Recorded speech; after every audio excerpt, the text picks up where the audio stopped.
Hola, queridos oyentes. Están de nuevo en el canal Vivir con Calma. 29 de diciembre. Mi suegra me echó de casa para hacer sitio a 3 de sus parientes. Acepté con una sonrisa. 31 de diciembre. Me hizo 100 llamadas, presa del pánico. La tarjeta está bloqueada. ¿Con qué iba a dar de comer a los invitados? Tarde del 29 de diciembre. En la calle, una helada ligera. Acababa de terminar de limpiar el salón. En el aire todavía flotaba el fresco aroma del producto de limpieza para el suelo. Tenía las manos húmedas y el pelo recogido de cualquier manera en un moño en la nuca. Me había esforzado en dejarlo todo perfecto, en ordenar, como si intentara convencerme a mí misma. Pronto es año nuevo, Elena. Aguanta un poco más por la paz familiar. Pero en el preciso instante en que me agaché para colocar con cuidado las zapatillas en el zapatero, la voz de mi suegra, Carmen García, sonó desde detrás del sofá. Su voz era empalagosamente dulce y al mismo tiempo gélida. «Elenita, ven un momento, tenemos que hablar». Me sequé rápidamente las manos en el delantal y me acerqué, pensando que seguramente me pediría que comprara algo más para la cena de Nochevieja o alguna otra menudencia. Pero no.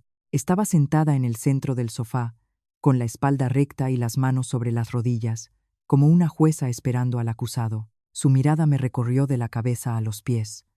Una mirada que bastó para que lo entendiera. Aquí eres la sirvienta, no un miembro de la familia.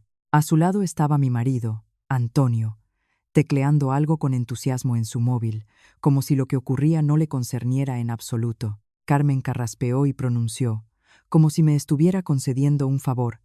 «Este año, para Nochevieja, vete con tus padres». «El piso está lleno», añadió. «Vienen 3 parientes de provincias a pasar unos días». Me quedé paralizada, un zumbido llenó mis oídos. Escuché claramente cada palabra, pero mi cerebro se negaba a creerlo. Lleno. En este piso de 3 habitaciones, con un salón enorme y un despacho, ¿estaba lleno para quién? ¿Para la nuera? ¿O para el simple hecho de mi presencia? Intenté mantener un tono de voz tranquilo, porque sabía que en esa casa, a la mínima que levantara la voz, me colgarían la etiqueta de mal educada. Pregunté, tan suavemente como si pidiera permiso. «Mamá, ¿y por cuántos días?», respondió con displicencia, sin siquiera mirarme. «Vuelves después de Reyes. Habrá mucha gente aquí. Contigo es incómodo». La palabra incómodo me dolió como una puñalada en el pecho. Incómodo, porque era la mujer de Antonio o porque era la persona que durante los últimos años había pagado la luz, el agua, el internet, comprado la comida, hecho regalos a sus padres y a los míos, y cubierto por completo todos los preparativos de Navidad. Este piso estaba a nombre de los dos, pero, a decir verdad, yo había invertido 3 veces más dinero que Antonio. Hubo un tiempo en que pensaba, no importa, mi marido es tranquilo, dócil.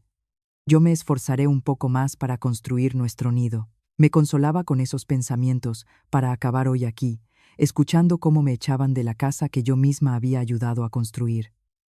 Me volví hacia Antonio. En mis ojos no había súplica, solo una última y frágil esperanza. «Antonio, ¿no vas a decir nada?». No levantó la cabeza y solo murmuró una frase que recordaría toda mi vida. «Mamá tiene razón. Sería incómodo para los de fuera». Esas 2 palabras, los de fuera, resonaron como una bofetada. Me quedé allí, petrificada. 5 años de matrimonio, 5 años en los que yo sola había preparado cada Nochevieja, soportado todos sus reproches, sus críticas, el silencio y la evasión de mi marido. Y después de todo, en boca de mi propio esposo, yo era de fuera. Miré a Antonio, y de repente me di cuenta de que el rostro del hombre que una vez me había hablado de amor se había vuelto extraño, como el de un desconocido por la calle. El frío no venía del tiempo, venía de esa cruel verdad. Oí como Carmen continuaba con voz monótona, como si leyera una lista. «Ya que te vas, recoge tus cosas rápido, no tardes. Mañana o pasado llegan los invitados, y todavía tengo que arreglar tu habitación». Hablaba como si yo fuera un objeto inútil que había que quitar de en medio. Quise preguntar, ¿arreglar qué habitación? ¿La habitación de mi casa? Pero me tragué las palabras. No por miedo, sino porque de repente comprendí una cosa. Donde han decidido firmemente considerarte una extraña, cualquier explicación solo agrava tu humillación. Me erguí y respiré hondo. No discutí, no lloré, no me quejé, solo esbocé una sonrisa casi imperceptible, una sonrisa que me sorprendió a mí misma, y dije, de acuerdo, mamá, iré a casa de mis padres. Carmen arqueó una ceja, sorprendida, sin creer que fuera a aceptar tan rápido. Probablemente esperaba un escándalo para luego poder contar a los parientes. Mi nuera es una mal educada de cuidado. Pero no le di ese gusto. Guardó silencio un segundo y luego lanzó otra frase, afilada como una aguja. Cuando te vayas, deja tu tarjeta del banco en casa. Para los gastos de las fiestas, por si hace falta algo. La miré con una calma que me asombró. Sí, mamá, no se preocupe. Solo entonces Antonio levantó la vista de su móvil con una mirada inquisitiva. ¿De verdad te vas? Asentí. En serio. Y tú quédate. Cuida de tu madre y de los invitados. Fui al dormitorio y abrí el armario, sacando una maleta. El sonido de la cremallera abriéndose en el silencio sepulcral fue ensordecedor. Metí un par de conjuntos de ropa, poca cosa. Sabía que no me iba de vacaciones. Simplemente me iba de un lugar donde ya no me consideraban de la familia. Cuando saqué la maleta al salón, Carmen seguía sentada en el mismo sitio. Sus labios se torcieron en una leve sonrisa de suficiencia, y en sus ojos se leía el triunfo de la vencedora. Antonio estaba de pie en el umbral. No me ayudó con el equipaje, ni me dijo una sola palabra amable. Pasé por su lado, apretando con fuerza el asa de la maleta, con una calma sorprendente en el alma. Supongo que cuando acorralan a una persona, ya no le quedan lágrimas, solo una fría determinación. Abrí la puerta y salí al rellano. Una ráfaga de aire frío me golpeó en la cara. Me di la vuelta y miré por última vez la puerta de mi piso. No con pena, sino para recordar. Recordé la mirada triunfante de Carmen.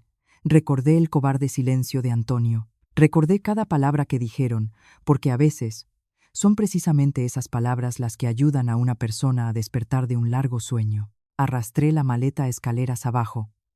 Nadie me despidió, pero ellos no sabían una cosa. La noche del 30 y 1 de diciembre, cuando la fiesta que, según ellos, iba a ser grandiosa, estuviera en su apogeo, cuando estuvieran seguros de que un simple movimiento de la tarjeta les aseguraría una mesa repleta de manjares, sería precisamente Carmen quien, presa del pánico, reventaría mi teléfono a llamadas. Quizás llamaría 100 veces, y su voz se quebraría de terror. La tarjeta está bloqueada. ¿Con qué damos de comer a los invitados? Y solo entonces comprenderían que aquella a quien llamaban de fuera era, en realidad, la persona a costa de la cual habían vivido todo este tiempo. Llegué a la casa de mis padres en el pueblo, cuando ya había oscurecido por completo. Mi madre me vio junto a la cancela, y antes de poder preguntar nada, se quedó inmóvil. Apresuradamente, esbocé una débil sonrisa. Echaba de menos casa. Decidí venir un poco antes. Mi madre no es de las que se meten en el alma con preguntas. Solo me tomó de la mano y dijo en voz baja: «Entra en casa, hija, que en la calle hace frío». Me senté en el sofá, escuchando un alegre programa de Navidad en la televisión, pero por dentro sentía un vacío. Esa noche, acostada junto a mi madre, mirando el techo familiar, no pude evitar repasar en mi mente todo lo que me había llevado a esa situación. Pensé que si no hubiera sido por aquellos primeros buenos tiempos, no habría podido aguantar tanto, porque realmente hubo una época en la que creí que mi matrimonio sería feliz. Antonio y yo nos conocimos en el banco. Yo trabajaba en el departamento de créditos, siempre persiguiendo objetivos, reuniéndome con clientes, rodeada de carpetas con documentos. A veces salía temprano por la mañana y volvía tarde por la noche, con los pies doloridos de cansancio. Antonio, en cambio, trabajaba en el departamento administrativo, un hombre tranquilo, de pocas palabras, siempre impecable y sereno. Cuando empecé, a menudo me sentía perdida con el enorme volumen de trabajo, y Antonio, al ver mi desconcierto, se acercaba en silencio, me ayudaba a organizarme Me mostraba cómo sistematizar mejor los documentos. No sabía decir palabras bonitas, pero su cariño se manifestaba en gestos silenciosos. En aquel momento, pensé que encontrar a un hombre así era una gran suerte. En ese entorno, lleno de estrés y competencia, encontrar a alguien sin arrogancia ni falsedad parecía un verdadero regalo. Cuando empezamos a salir, Antonio era muy tierno. No hacía grandes promesas, decía cosas sencillas y cotidianas, pero precisamente por ser cotidianas, yo le creía. Un día estaba tan agotada que me senté en las escaleras del banco, sin fuerzas. Se acercó, me tendió una botella de agua y dijo en voz baja: «Cuando nos casemos, no dejaré que nadie te haga daño». Recordé esa frase como un abrigo cálido en un día de invierno. Realmente creí que si me esforzaba, si era una buena persona, todo iría bien en la familia. Nuestra boda fue modesta. No pedí nada especial. Lo único que importaba era que marido y mujer se quisieran. Después de la boda, seguí trabajando, incluso más que antes. Siempre pensé que, aunque fuera mujer, podía asumir responsabilidades, ayudar a mi marido a asegurar nuestro futuro. Mi sueldo era casi el doble que el de Antonio, pero nunca se lo eché en cara. Me decía a mí misma: mi marido es bueno, no es mala persona. ¿Y qué si un hombre gana menos que su mujer? Lo importante es que me quiera y me respete. Yo misma propuse invertir la mayor parte de mi dinero en la compra del piso. No porque quisiera tener el poder, sino porque creía que marido y mujer son uno. La casa es común, el futuro es común. Incluso me sentía orgullosa de mí misma, pues estaba construyendo nuestro nido familiar. El día que firmamos los documentos y recibimos la nota simple del registro de la propiedad, insistí en que la propiedad estuviera a nombre de los dos. Antonio aceptó rápidamente, como si fuera algo evidente. Pero había una persona que no pensaba lo mismo: la madre de Antonio, Carmen. Ese día estaba con nosotros. Miró el documento, luego a mí, y con una sonrisa torcida, soltó una frase, medio en broma, medio en serio. Las chicas de ahora son muy listas, no se les escapa una. En la notaría había varias personas, y todos sonrieron educadamente para disipar la incomodidad. Yo también sonreí.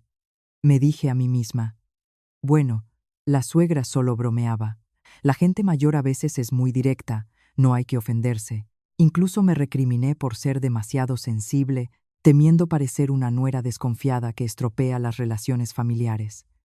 Los primeros años, realmente me esforcé mucho.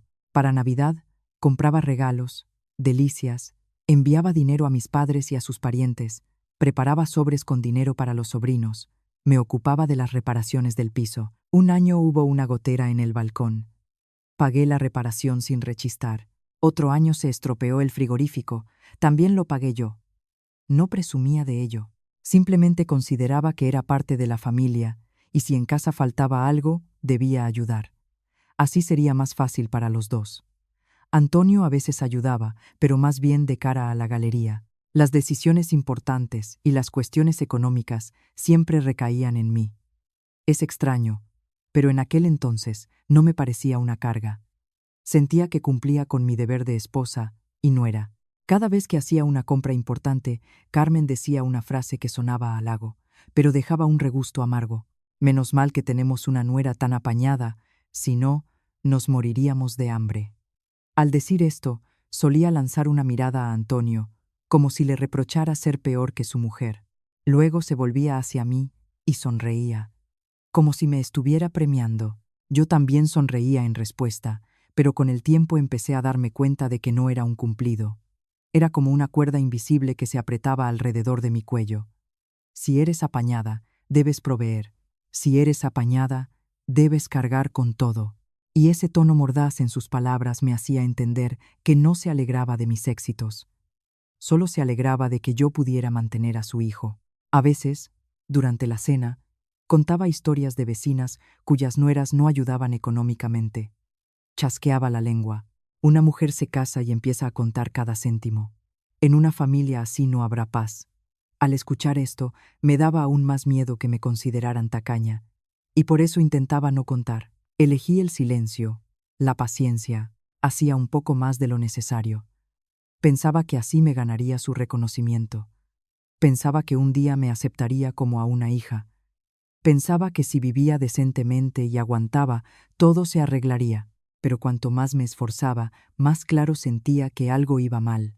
Empecé a darme cuenta de que, a los ojos de Carmen, yo no era una nuera en el sentido de una hija, sino más bien un recurso, un monedero parlante que sabía sonreír y servir en el momento oportuno. Cuando estaba cansada, nadie me preguntaba si me encontraba bien. Cuando tenía problemas en el trabajo, Antonio solo decía, bueno, aguanta un poco. Y Carmen declaraba, una mujer tiene suerte si tiene trabajo, ¿de qué te quejas? Esa frase sonaba a consejo, pero era fría como el hielo. De repente comprendí que la paz familiar en la que tanto creía, en realidad, se sostenía únicamente sobre mi paciencia. Yo aguanto, en casa hay silencio.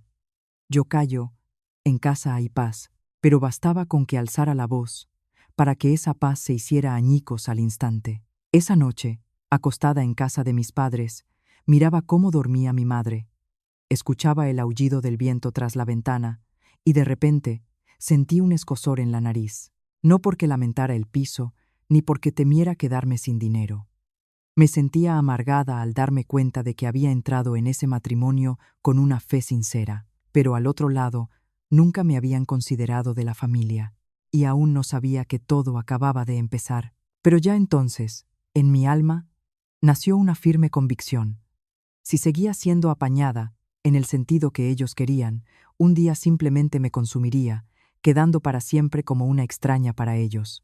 Pasé varios días en la casa de mis padres, pero mi alma no estaba tranquila.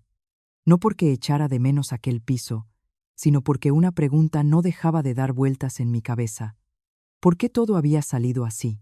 Y por la costumbre de una persona que ha vivido muchos años en silencio, comencé a repasar mentalmente los acontecimientos para entender, y me di cuenta de que la raíz de todos los problemas no apareció el 29 de diciembre.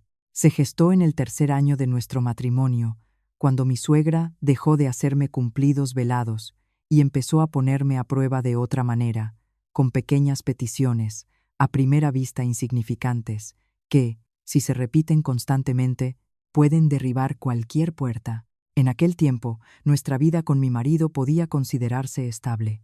Yo trabajaba en el departamento de créditos, el sueldo y las primas dependían del cumplimiento de objetivos, por lo que los ingresos eran variables. Pero en general daban para llevar la casa. La situación de Antonio era estable, sin ascensos, pero también sin riesgo de despido. Yo todavía pensaba que si no gastábamos el dinero a la ligera y ahorrábamos, pronto acumularíamos una suma considerable para el futuro. Justo en el momento en que empecé a hacer planes de ahorro, Carmen comenzó a llamarme a la cocina, y en voz baja, como si temiera que alguien la oyera, a pedirme, «Elenita, transfiérele un poco de dinero a mamá. La prima segunda del pueblo lo está pasando mal». Recuerdo que ese día habló con mucha suavidad, añadiendo una frase que debía despertar compasión. No ayudar es un pecado. Sin pensarlo mucho, hice la transferencia. Unos cientos de euros no era una cantidad tan grande. Incluso me dije a mí misma que ayudar a los parientes de mi marido era una forma de mantener la paz en la familia. Pero en la vida a veces pasa así. Cuando das la primera vez, la gente entiende que eres bueno. Cuando das la segunda, se convencen de que eres dócil. Y a la tercera y cuarta vez ya no piden, exigen. Una semana después, Carmen me volvió a llamar. «Elenita, al tío Miguel le ha dado un tirón en la espalda. El médico le ha recetado unas medicinas. Me falta un poco. Transfiéreme, por favor». Volví a transferir. Y a los pocos días, «El sobrino de la tía Cata tiene que pagar la matrícula. Lo van a echar si no paga. Ayuda, sé buena persona». Volví a transferir. En aquel momento, no sentía que me estuvieran utilizando. Me parecía que actuaba como una nuera correcta, que piensa en la familia de su marido, que muestra generosidad. Pero esas peticiones no se limitaban a un par de cientos de euros. Se extendían como una mancha de aceite en el agua. Unas veces, dinero para reparar el tejado de un pariente lejano. Otras, para organizar un funeral. Otras, para regalos. Porque viene gente de visita y no tengo ni para ofrecerles algo. ¿Qué van a decir de mí? No, Bras. Empecé a alarmarme cuando a final de mes descubrí que de mi cuenta había salido una suma considerable. A principios de mes, al cobrar el sueldo, me sentía segura, pero a mediados ya tenía que apretarme el cinturón. Hubo meses en los que, según mis cálculos aproximados, acababa con un déficit de casi 800 euros. Y, sin embargo, no recordaba haber comprado nada para nuestra casa. No era una tacaña, pero trabajar en un banco me había acostumbrado a los números y a ser sensible a las fugas de dinero. Me senté y detallé en un papel los gastos: comunidad, luz, agua, comida, gasolina, regalos para los padres, y luego sumé todas las cantidades que me había pedido mi suegra. La cifra final me dio un escalofrío. No armé un escándalo de inmediato, por miedo a una pelea. Elegí un enfoque suave, como una nuera que quiere dialogar, no discutir. Mamá, quizás deberíamos planificar un poco los gastos para que yo pueda orientarme. No había terminado de hablar cuando el rostro de Carmen cambió por completo, tan rápido que ni siquiera entendí en qué me había equivocado. Dejó la taza en la mesa con un golpe seco y cortó. ¿Acaso es tu dinero? Eres la nuera de esta casa, así que debes pensar en los parientes. Esa frase sonó como un estigma en mi frente. El dinero lo gano yo, pero cómo gastarlo lo decide ella. Me quedé sentada en silencio. No discutí. Solo sentí cómo me degradaban del estatus de ayudante al de obligada. Miré a Antonio, esperando que dijera algo en mi defensa, pero Antonio me llevó a la habitación y con su habitual tono conciliador susurró: «Vamos, Elena, mamá ya es mayor. ¿Montar este escándalo por 4 duros?» La expresión 4 duros hizo que se me tensara la mandíbula. ¿De quién eran esos 4 duros? ¿Los suyos o los míos? ¿Mi dinero para él eran 4 duros? Quise preguntárselo, pero de nuevo me contuve. Comprendí que en esa casa, Antonio no estaba de parte de nadie. Estaba del lado de la menor resistencia, y eso significaba que yo debía ceder. Después de ese incidente, Carmen dejó de pedir tímidamente. Empezó a darlo por sentado. Un día, mientras estaba en el trabajo, el teléfono vibró. Un mensaje corto de ella: «Transfiéreme 250 euros. Ni Elenita, ni por favor, ni explicaciones». La llamé para preguntarle para qué era. Respondió secamente: «Es para los parientes». Transferí y me sentí ridícula. Transfería dinero como un cajero automático, como si le bastara con pulsar un botón para que mi dinero fuera enviado a su destino. No me di cuenta de cómo me había convertido en un interruptor que otros podían accionar a su antojo. Hacia finales de año, esa sensación de que simplemente me estaban ordeñando se hizo cada vez más clara. Antes de Navidad, mi teléfono echaba humo con sus mensajes. «Cómprale regalos al tío. Cómprale comida a la tía. Encarga una buena tarta, que no nos dé vergüenza ponerla en la mesa». Y lo más extraño es que se enteraba de mi paga extra antes que yo. Aún no se lo había dicho a mi marido, y ella ya me estaba llamando. «He oído que en el banco os han adelantado la paga extra. Genial. Así celebraremos el año nuevo por todo lo alto». Me estremecí. Yo no se lo había dicho. ¿De dónde lo sabía? Esa sensación de control me ponía la piel de gallina. Empecé a darme cuenta de que la época prenavideña no era un tiempo de unión familiar, sino una temporada de recaudación. Un día volví tarde, agotada hasta el límite. Apenas dejé el bolso, oí el tono imperativo de mi suegra: «Mañana sácame algo de efectivo. Hay que dárselo a los parientes». Miré a Antonio. Hizo como que estaba ocupado con sus cosas. Me senté y sentí un nudo en la garganta. Tenía dinero para sacar, pero no sentía que me respetaran. Empecé a entender que no me consideraban una nuera, me consideraban una fuente, y una fuente debe manar sin hacer preguntas. Pero incluso entonces seguí intentando aguantar. Me convencía a mí misma de que en todas las familias hay problemas, que si puedes ayudar, ayuda, que estaba haciendo una buena obra. Tenía miedo de que me consideraran una mujer que, apenas gana un poco de dinero, se le sube a la cabeza. Más que nada, temía que mi suegra fuera contando a toda la familia lo egoísta que era. Vivía con ese miedo y no me daba cuenta de que era precisamente eso lo que me hacía tan vulnerable a la manipulación. Y ni siquiera sospechaba que este año nuevo sería el último en el que podrían considerar mi dinero como algo que se da por sentado, algo que se puede obtener a la primera petición. Porque cuando acorralan a una persona, o se rompe o abre los ojos, y yo empecé a abrir los ojos. Comencé a abrir los ojos por esas interminables peticiones, pero solo en diciembre de este año comprendí que, para mi suegra, yo no era simplemente un monedero, sino un monedero que debía abrirse solo en el momento adecuado. Diciembre. En el banco, el trabajo hervía como en una colmena. Los objetivos anuales nos presionaban a todos. Todos corríamos como pollos sin cabeza. Me reunía con clientes desde la mañana hasta la noche, a veces comiendo un sándwich sobre la marcha y volviendo a sumergirme en reuniones, firmas de contratos, verificación de datos. No presumía, simplemente intentaba mantener mi reputación profesional y mi tranquilidad. Al menos, ganaba mi dinero con mi propio esfuerzo, sin pedirle nada a nadie. En la reunión final, nuestro departamento superó los objetivos. El jefe anunció una paga extra inesperada. A mí personalmente me ingresaron 5.000 euros por superar los objetivos y atraer a varios clientes importantes. Cuando recibí el SMS del ingreso, me temblaron las manos. No por codicia, sino porque un pensamiento simple cruzó mi mente. Este año podré hacerles buenos regalos a mis padres, arreglar el porche de la casa del pueblo de mamá, comprarle a papá un buen tensiómetro. Hacía tiempo que me había prometido que, en cuanto tuviera la oportunidad, agradecería a mis padres todos esos años en los que se privaron de cosas para dármelo todo a mí. Incluso había pensado en comprarle a Antonio una chaqueta nueva, aunque rara vez llevaba algo de moda.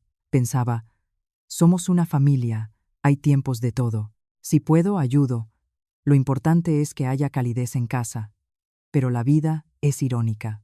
No tuve tiempo de contárselo a nadie, ni siquiera de alegrarme de verdad, cuando esa misma noche, durante la cena, Carmen, mientras se servía un trozo de carne, soltó una frase con indiferencia, como si lo hubiera decidido hace tiempo. Este año vienen los parientes del pueblo para Año Nuevo. Prepara los gastos.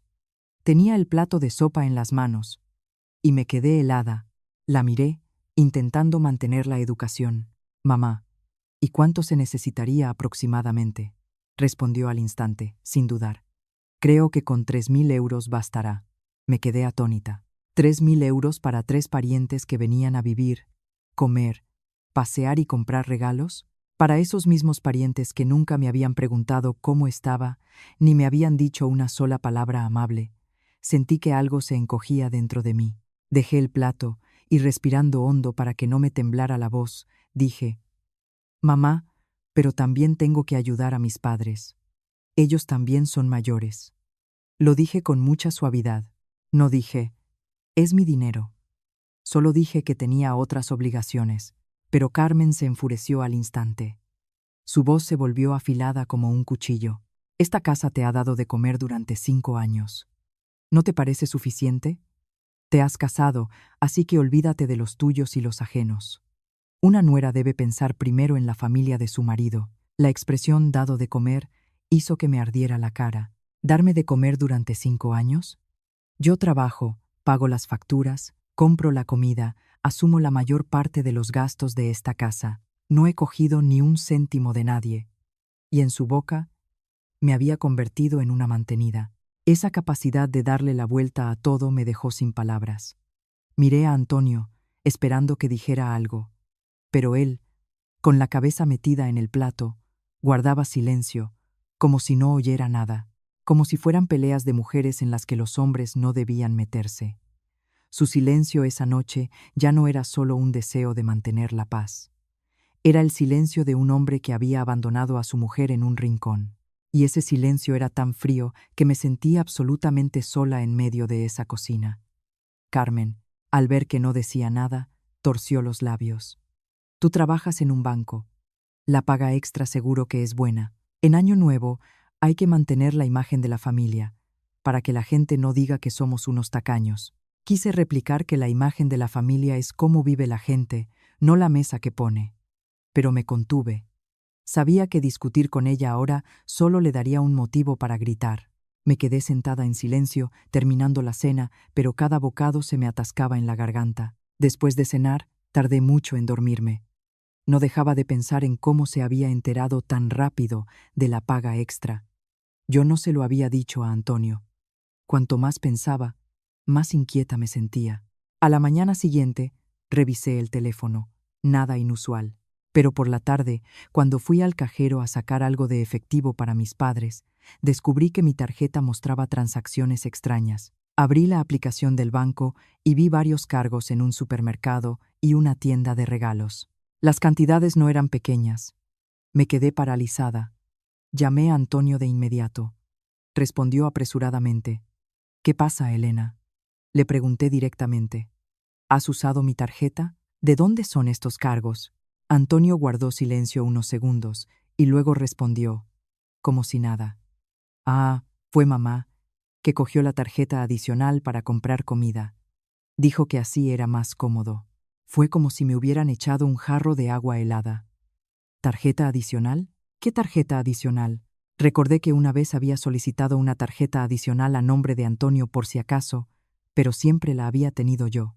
Y ahora estaba en manos de su madre. Pregunté, ya sin poder contenerme. ¿Cuándo le diste la tarjeta? Antonio respondió en voz baja, intentando calmarme. Hace un par de días. Mamá dijo que compraría todo ella misma para no molestarte. Estás muy ocupada. La frase para no molestarte me dolió profundamente. Es decir, en esta casa mi dinero es mío, pero pueden gastarlo cuando quieran, sin preguntar, sin rendir cuentas.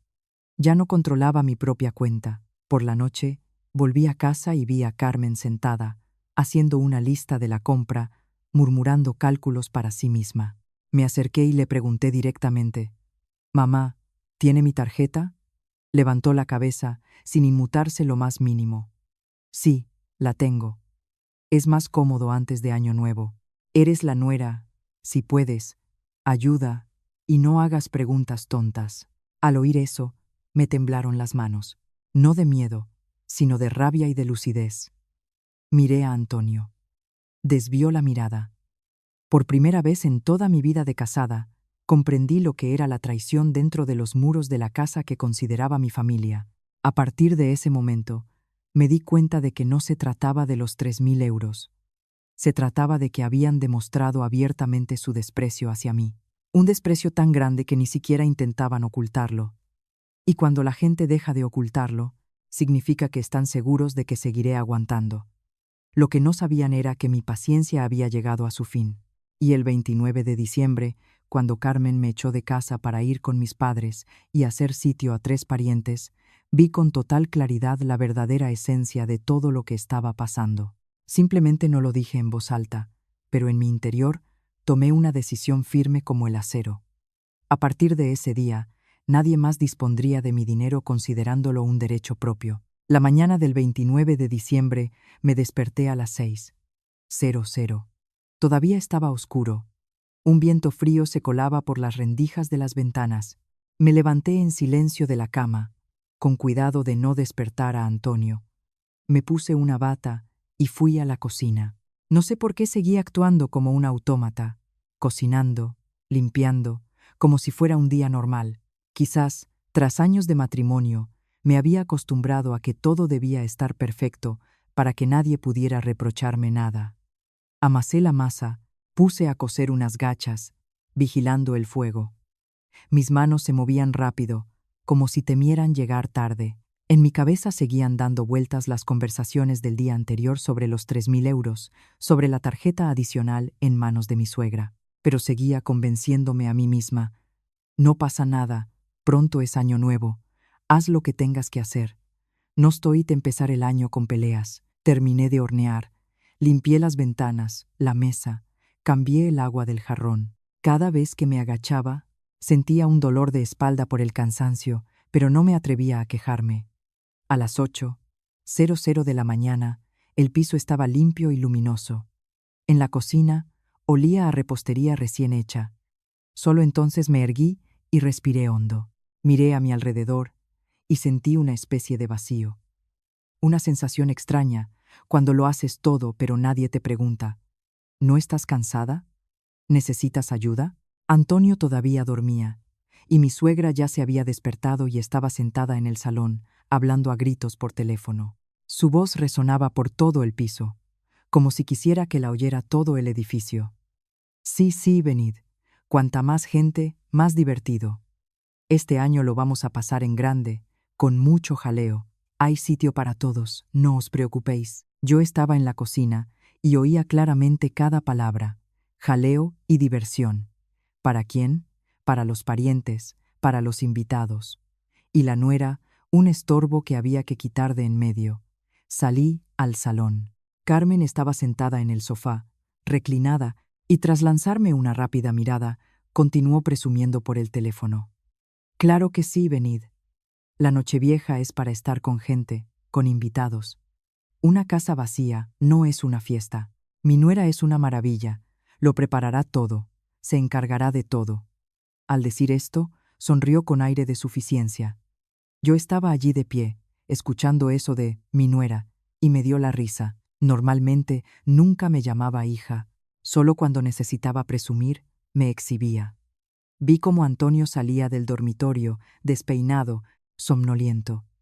Pasó por mi lado como si yo fuera una silla, sin preguntar a qué hora me había levantado, sin mirar lo que había hecho en la cocina. Simplemente se sentó, se sirvió un vaso de agua y suspiró, como un hombre cansado de sus propios problemas. Cerca del mediodía sonó el timbre. No me dio tiempo a acercarme. Carmen saltó como un resorte. En el umbral estaban los 3 parientes que había invitado: el tío Miguel, la tía Cata y su hijo Javier. Entraron en el piso con aires de ser los dueños. La tía Cata, apenas dejó las maletas, soltó una frase por la que entendí que les habían instruido de antemano. «Ay, qué bien se está en Madrid. Un piso así para Nochevieja es un sueño». Carmen se deshizo en halagos. «Bueno, es que este es nuestro piso. Lo compró mi hijo». Al oír «lo compró mi hijo», me escocieron los ojos. No esperaba gratitud, pero al menos no deberían atribuir mis esfuerzos a otra persona. Me di la vuelta, ordenándome a mí misma. No reacciones.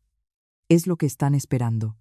A la hora de comer puse la mesa. Apenas me senté, Carmen carraspeó y pronunció, como una decisión final: «Venga, Elena, recoge tus cosas y vete con los tuyos. Si te quedas aquí, la gente se sentirá incómoda.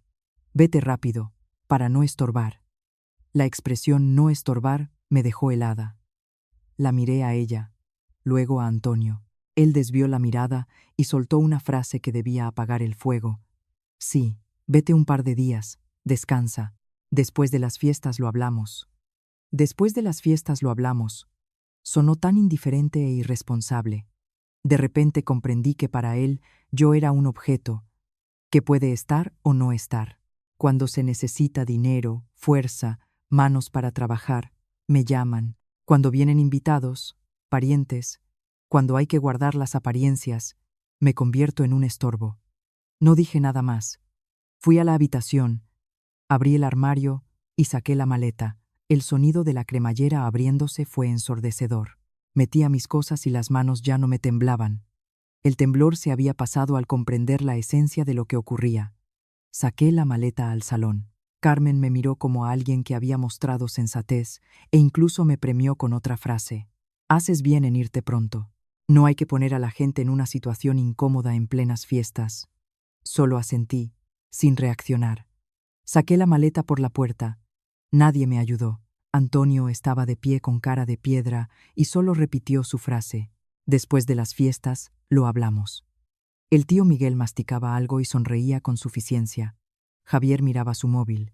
La tía Cata inspeccionaba el piso, como si estuviera valorándolo. Pasé por su lado y sentí un frío en el alma.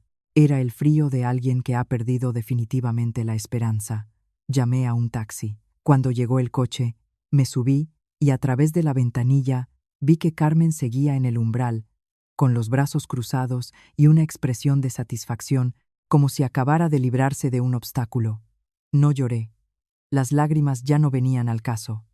Simplemente me senté erguida, mirando la carretera, con la mente en blanco. Al llegar a la casa del pueblo, mi madre me preguntó: «¿Por qué tan pronto, hija?».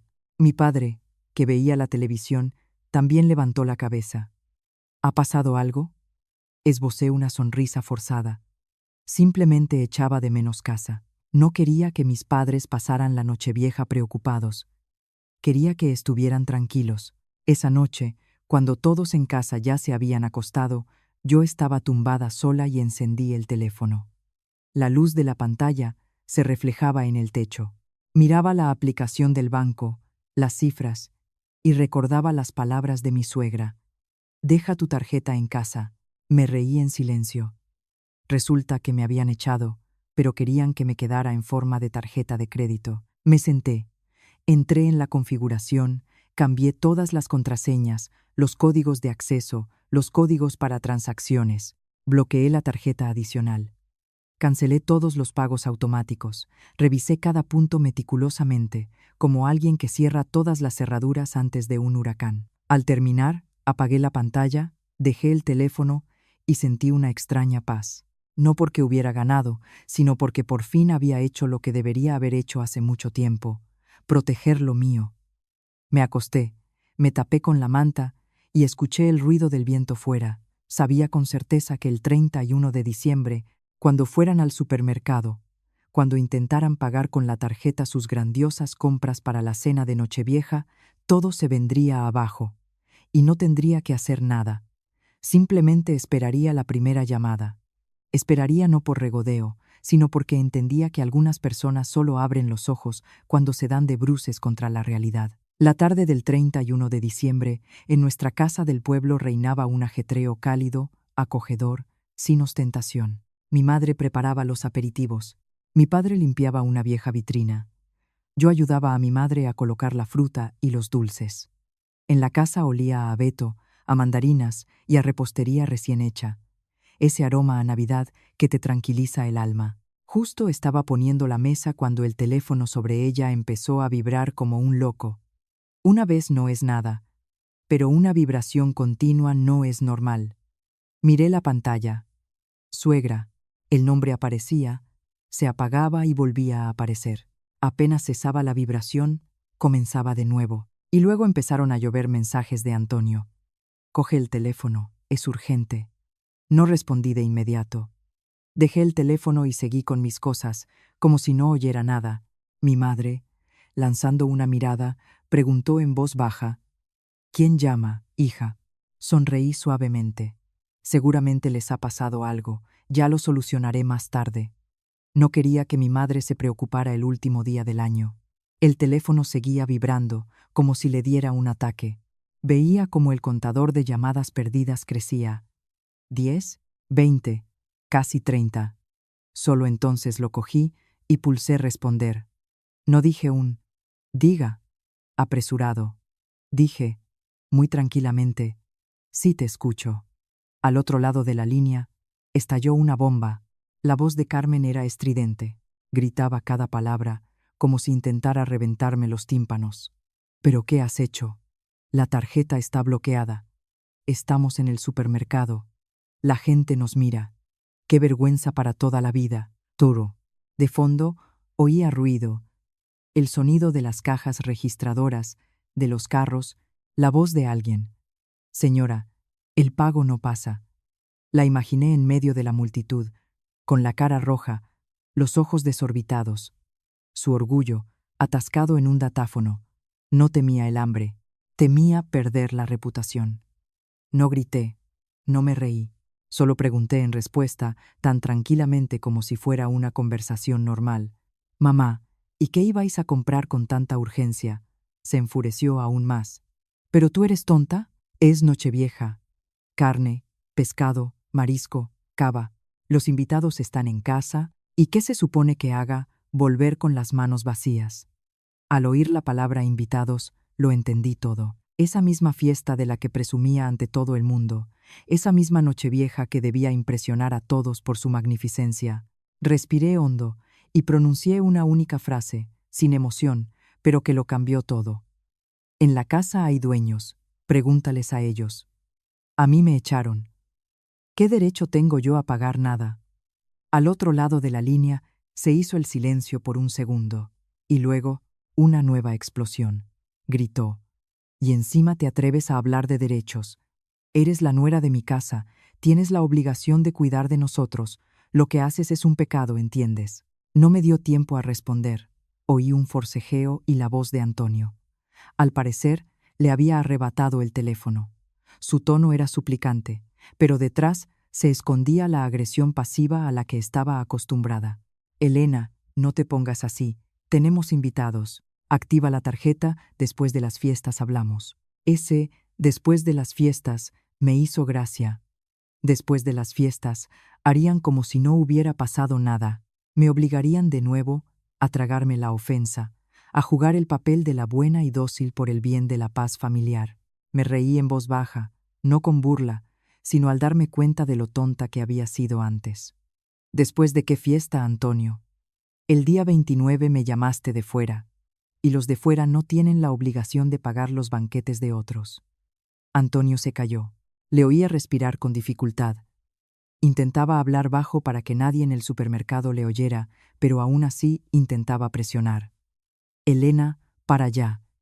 Simplemente activa la tarjeta. No estropees la fiesta. Carmen le arrebató de nuevo el teléfono. Su tono cambió a uno moralizante, que ya había oído 1000 veces. Eres la nuera. Dejar a la familia con hambre en Nochevieja es un pecado. La gente se reirá de nosotros. ¿Qué te han enseñado tus padres?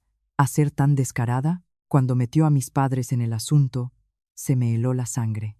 Seguí hablando con voz tranquila, pero cada palabra era firme como el acero. Mamá, usted me echó a casa de mis padres para invitar a sus parientes.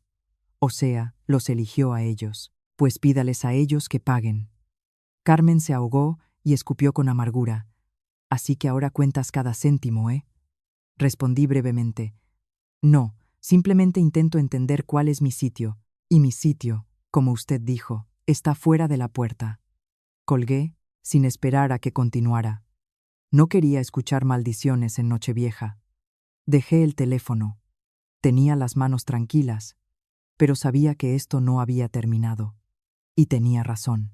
No pasaron ni 10 minutos cuando empezaron a llover mensajes, uno tras otro, como granizo. Activa la tarjeta inmediatamente. No me toques las narices. No pongas a prueba mi paciencia. Ya verás lo que te hago. No respondí, no entré en discusiones. Simplemente hacía capturas de pantalla de cada mensaje y las guardaba cuidadosamente, como quien recoge piedras en un saco. Mi madre, al ver que llevaba mucho tiempo con el teléfono, preguntó: ¿Todo bien, hija? Levanté la vista y de nuevo intenté sonreír. Todo bien, mamá, yo me encargo.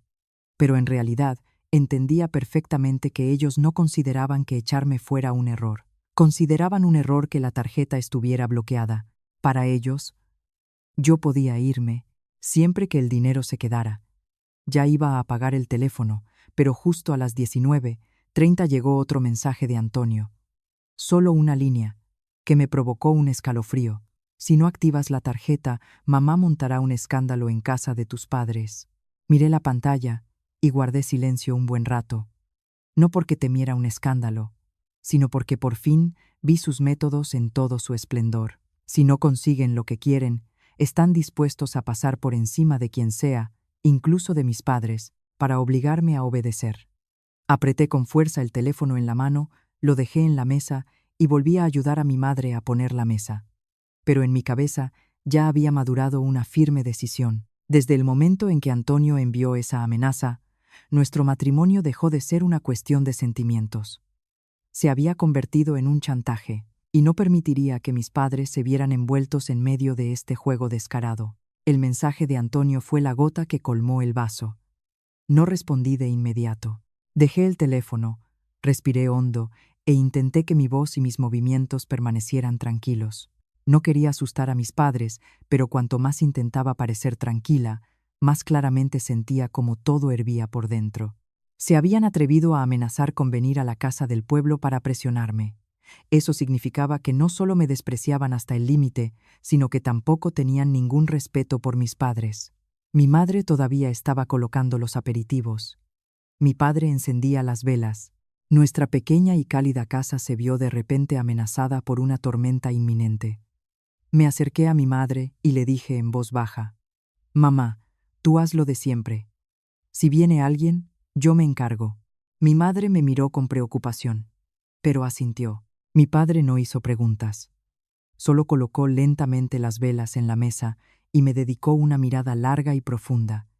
La mirada de un padre que entiende que su hija está pasando por algo que no se merece. Alrededor de las 8 de la noche, como esperaba, un coche frenó bruscamente junto a la cancela. El portazo sonó atronador en el silencio de la nochevieja. Salí al porche. La luz de una farola caía sobre el patio nevado. Vi el coche de Antonio. La primera en bajar fue Carmen. Su rostro estaba desfigurado por la ira. Detrás de ella, el tío Miguel, la tía Cata y Javier, esos mismos 3 parientes que el día 29 estaban sentados en mi piso sonriendo, ahora parecían venir a cobrar una deuda. Antonio iba el último. Sus ojos iban de un lado a otro. O tenía miedo, o estaba calculando qué papel jugar ahora. Apenas se abrió la cancela, Carmen irrumpió en el patio, sin siquiera saludar a mis padres. Se plantó en medio y gritó para que la oyera toda la calle.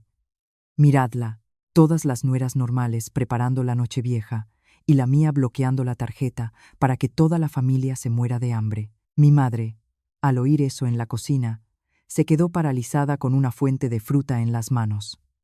Mi padre salió al porche. Su rostro palideció de ira, pero todavía intentaba mantener la compostura. Carmen, por favor, hable más bajo. Es Nochevieja, después de todo.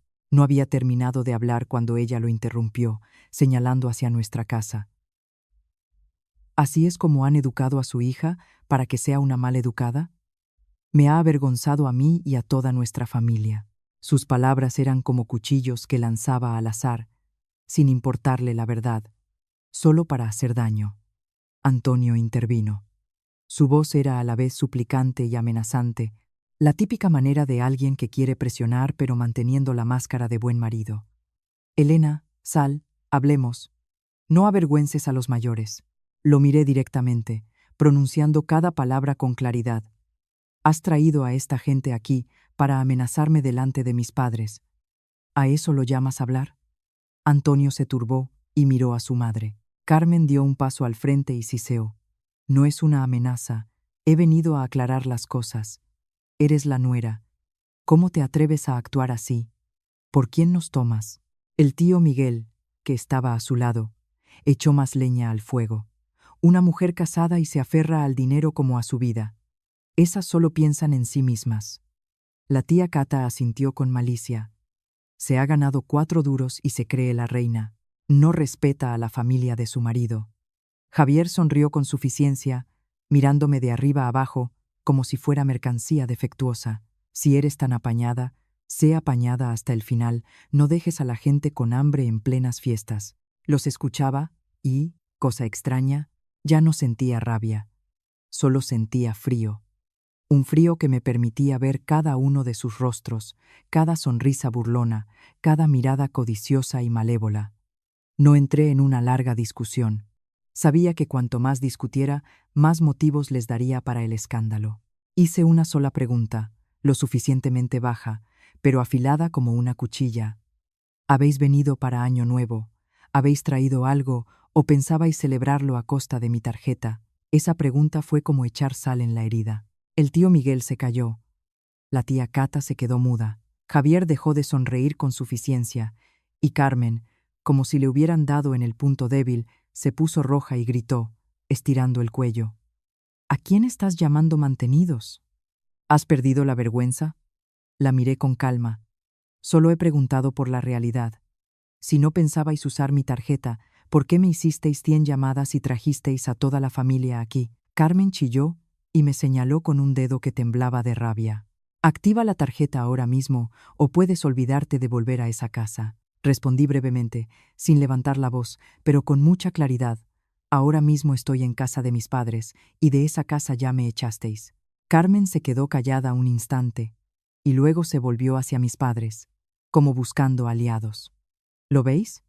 Vuestra hija desprecia a la familia de su marido. Quiere que nos muramos de hambre. Mi padre apretó los puños. Su voz era baja, pero pesada como una piedra. Carmen, Ha venido usted aquí en vísperas de Año Nuevo y está montando un escándalo. No está humillando a mi hija, está humillando a mi familia. Carmen torció los labios.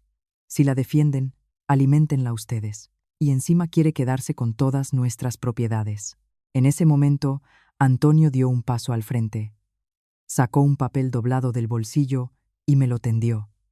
Su voz era falsamente tranquila, como la de alguien que propone un acuerdo. Aquí tienes, un acuerdo en el que asumes voluntariamente los gastos de mantenimiento de la familia. Fírmalo y lo solucionamos todo pacíficamente. No empecemos el año con un escándalo. Miré ese papel y mi corazón dio un vuelco. No por miedo, sino por la revelación. Todo estaba planeado. No era un arrebato espontáneo de ira. Habían preparado un guión de antemano, echarme para que no molestara, coger la tarjeta para gastar el dinero. Y cuando la tarjeta resultó estar bloqueada, venir y, mediante chantaje, obligarme a firmar ese papel. No cogí la hoja. Miré directamente a Antonio, y mi voz se volvió gélida. Has traído este papel. Eso significa que reconoces que el día 29 me echaste y el 31 has venido a obligarme a firmarlo. ¿Crees que esto es un asunto familiar donde se puede hacer lo que a uno le dé la gana? Antonio iba a decir algo, pero lo interrumpí, pronunciando cada palabra como un sello. Voy a llamar a testigos. El aire se congeló. Carmen se quedó petrificada un segundo y luego gritó, como si la hubieran golpeado. ¿Te atreves? La miré sin desviar la vista. Me atrevo, porque ya no tengo nada que perder. Al decir que llamaría a testigos, vi cómo Carmen titubeó por un momento, y luego volvió a la carga con su grito habitual. ¿Te atreves a avergonzar a nuestra familia? Actuar así en Año Nuevo es un pecado. El tío Miguel, la tía Cata y Javier se alborotaron al instante, como abejas en una colmena. Alguien dijo que una mujer no debería ser tan terca. Otro, que no convenía armar un escándalo en plenas fiestas. Los miré a cada uno de ellos, y luego a mis padres, que estaban detrás de mí. En los ojos de mi madre había tanto preocupación como ofensa. Mi padre estaba rojo de ira, pero se contenía.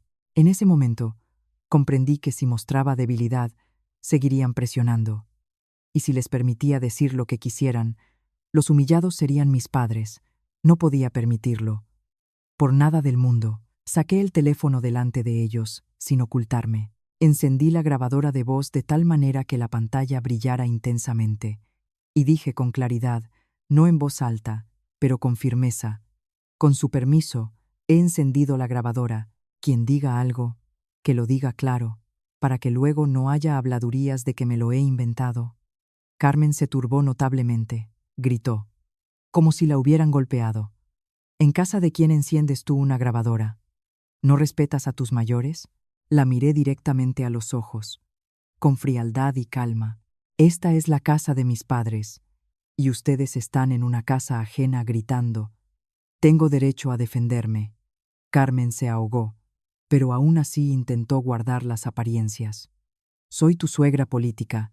He venido a hablar. Asentí levemente. Pues hablemos, con la grabación. Mejor. Si dices la verdad, ¿qué hay que temer? Me volví hacia Antonio, sin mirar ya a mi suegra. Sabía que la raíz del problema estaba en ese hombre, que se encontraba entre dos fuegos, y pensaba que el silencio lo libraría de la responsabilidad. Le pregunté directamente, delante de mis padres y de sus parientes: repite, ¿quién me llamó de fuera el 29 de diciembre? ¿Quién dijo que dejara la tarjeta por comodidad? Antonio se desconcertó claramente. Su mirada iba de su madre al suelo. Intentó decir algo para suavizar la situación. Elena, no saquemos trapos sucios. Es Año Nuevo. Lo interrumpí de inmediato. No hay trapos sucios ni limpios. Hay verdad y mentira. Carmen se lanzó enseguida a defender a su hijo. Lo dije yo, porque el piso estaba lleno. Habían venido los parientes. La nuera se sentiría incómoda allí. Me volví hacia ella y le hice una única pregunta que la dejó sin palabras. Si el piso estaba lleno, ¿por qué cabían 3 parientes y a la nuera la echasteis? Por un segundo, reinó un silencio sepulcral. La tía Cata apartó la vista. El tío Miguel se rascó la nuca. No les di tiempo a reponerse. Abrí la aplicación del banco y les enseñé el teléfono a mis padres. No necesitaban entender de cifras, les bastaba con ver la verdad. Señalé la sección de tarjetas adicionales, donde se veía que la tarjeta estaba bloqueada, y dije claramente: «Papá, mamá, mirad, la tarjeta adicional a mi nombre se emitió y se usó hace tiempo. No se la di a nadie más que a mi marido». Me volví hacia Carmen y le pregunté directamente: «¿Tenía usted esta tarjeta, mamá?». Se sobresaltó, pero aún así intentó zafarse. La cogí para preparar el año nuevo. Estaba comprando comida para esta casa. Asentí, sin sonreír, sin burlarme, y pronuncié una frase cruel pero cierta. No, la cogió para comprar todo lo que se le antojara y obligarme a pagar. No me preguntó, no me informó, no obtuvo mi consentimiento. Consideraba mi dinero un derecho suyo. Carmen quiso replicar, pero las palabras se le atascaron en la garganta, porque era la pura verdad. Me volví de nuevo hacia Antonio. Abrí el mensaje con la amenaza que me había enviado y se lo enseñé a mis padres y a todos los demás. «Si no activas la tarjeta, mamá montará un escándalo en casa de tus padres». Lo miré a los ojos. Mi voz no era alta, pero cada palabra era como un clavo. «¿A quién amenazas?». Antonio palideció, balbuceó. «Yo. Yo solo quería que cogieras el teléfono, para solucionarlo». «No quería», continué, sin dejarle eludir la respuesta. «¿Solucionarlo trayendo a tu madre para que les grite a mis padres en la cara? ¿Solucionarlo trayendo un acuerdo y obligándome a firmarlo?». Antonio se quedó mudo. Mi padre, que estaba detrás de mí, pronunció con voz grave y pesada: «Joven, usted es su marido y se permite hablarle así a su mujer, y luego trae aquí a toda su familia. ¿Acaso cree que mi casa es un patio de vecinos?». Antonio bajó la cabeza, sin atreverse a mirarlo. Los tres parientes se encogieron notablemente. El tío Miguel murmuró: «Bueno, vamos a arreglarlo por las buenas, que es año nuevo». La tía Cata también se ablandó: «Sí. ¿Para qué grabar? Eso ya es demasiado». Los miré y dije sin rodeos: «No quiero un escándalo, pero necesito la verdad. Quien ha hecho y dicho algo, debe responder por ello». Carmen, al ver que los parientes dudaban, cambió inmediatamente de táctica a la de víctima. Empezó a llorar y a gritar: «¿Haces esto para avergonzar a la familia de tu marido? ¿Quieres que toda la familia se ría de mí?». Respondí al instante y con claridad: «Avergonzar sería si estuviera mintiendo. Pero yo presento pruebas». Señalé el teléfono. «El mensaje está ahí. El historial de la tarjeta está ahí. Las 100 llamadas perdidas están ahí. Mamá, Antonio, no intentéis hacer pasar la verdad por una invención mía». Miré directamente a Carmen y pronuncié la frase decisiva, cortando todas las vías de retirada. «Desde el momento en que trajisteis a esta gente aquí para obligarme a firmar este papel, esto dejó de ser un asunto familiar. Es coacción». Mi madre, que estaba detrás, rompió a llorar en silencio, no de miedo, sino de ofensa. Oí su sollozo y se me encogió el corazón. Pero no me permití ablandarme. Sabía que si cedía ahora, volverían a usar las lágrimas de mis padres para presionarme. El ambiente se volvió tan tenso que parecía oírse el zumbido del frigorífico. Carmen me miró fijamente durante un buen rato y de repente dejó de gritar. Bajó la voz y sonrió débilmente. Una sonrisa fría que me puso la piel de gallina. Inclinó la cabeza y pronunció una sola frase, corta, pero venenosa como una aguja. «¿Crees que por bloquear una tarjeta has ganado? Encontraré la manera de dejarte sin nada». Me quedé inmóvil, mirándola a los ojos. En mi cabeza solo había un pensamiento. Acababa de declarar la guerra oficialmente, y cuando una persona se atreve a decir algo así, significa que detrás hay algo más que una simple amenaza. Tras soltar esa frase, Carmen se dio la vuelta y arrastró a su séquito, marchándose con aire de vencedora. Y yo me quedé allí, en el patio de la casa de mis padres, con la sensación de que una puerta de hierro se había cerrado de golpe tras de mí. Antes de salir por la cancela, se dio la vuelta y siseó entre dientes, ya fuera amenazando o maldiciendo. «No quería empezar mal el año, pero recuerda, tú misma has elegido este camino». La tía Cata y el tío Miguel no dijeron ni una palabra más. Evitaban mi mirada. Así se comportan las personas que se dan cuenta de que se han metido en un lío, pero intentan hacer como si no tuvieran nada que ver. Javier murmuró algo y se alejó a toda prisa, como si temiera quedarse un minuto más. El último en irse fue Antonio. Se detuvo en la cancela, mirando a su alrededor, temeroso de que los vecinos lo oyeran, y dijo en voz baja: «Elena, no vayas tan lejos. Mamá no lo dejará así». Lo miré ya sin ira, solo con un cansancio infinito. Dije muy bajo, pero con claridad: «Tú ya hace mucho que estás de su lado». Antonio quiso responder algo, pero las palabras se le atascaron en la garganta. Se dio la vuelta y se subió al coche. El motor rugió y se marcharon, dejando tras de sí un silencio frío y vibrante. Mi madre se dejó caer en una silla y, secándose las lágrimas, intentó sonreír. «Bueno, hija, es año nuevo. No le des más vueltas». Mi padre no dijo nada, solo cerró la cancela con el cerrojo en silencio. Volvió y me miró durante un buen rato. La mirada de mi padre me dolió, no porque me riñera, sino porque sabía que se culpaba a sí mismo. Cuando se casó, no me di cuenta de qué clase de gente era. Me quedé allí, intentando mantener la calma por mis padres, pero cuando entré en mi habitación y cerré la puerta, sentí que tenía las manos heladas. El frío no venía del tiempo, sino de un presentimiento. La frase de Carmen retumbaba en mi cabeza como un martillo. «Encontraré la manera de dejarte sin nada». Una persona como ella, si dice algo así, no es una amenaza vacía. La noche del 1 de enero, cuando todos en casa ya dormían, yo yacía con los ojos abiertos, mirando al techo. El tic-tac del reloj sonaba ensordecedor. Intentaba calmarme. ¿Qué pueden hacer? Gritar, montar un escándalo. Tengo grabaciones, mensajes. No pasa nada. Pero cuanto más me tranquilizaba, más fuerte sentía que algo no iba bien. Carmen no es de las que se rinden por una tarjeta bloqueada. Para ella, la tarjeta era un símbolo de poder. Al quitársela, la había privado de su herramienta para controlar a la familia. Y cuando a la gente se le quita el poder, recurre a medidas desesperadas.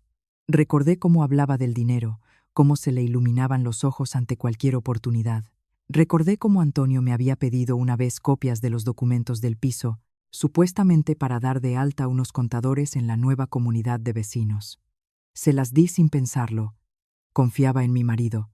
Qué tonta había sido. La mañana del 1 de enero, antes siquiera de lavarme la cara, vi una notificación del banco en la pantalla del teléfono. Una sola línea hizo que mi corazón se hundiera.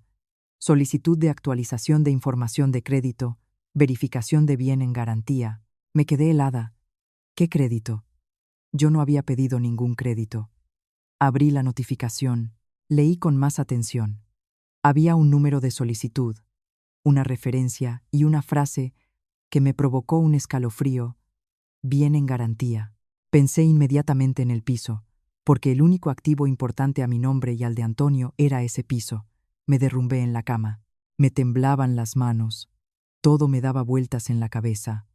La frase «dejarte sin nada» de repente cobró una forma concreta y aterradora. Ya no era una amenaza, era un cuchillo levantado. Abrí el historial de operaciones, revisé cada punto. Entré en la sección de información financiera, intentando encontrar alguna pista. No vi ningún ingreso de fondos de crédito en mi cuenta, pero eso no me tranquilizó. Existen esquemas en los que el dinero no llega a tu cuenta, pero si los documentos están a tu nombre y tu propiedad actúa como garantía, ya estás atrapado. Me imaginé a gente del banco llamando a nuestra puerta, viniendo con papeles para tasar, verificar, comprobar. Se me hizo un nudo en la garganta. Llamé a Antonio de inmediato. Un tono. Dos, y luego colgó.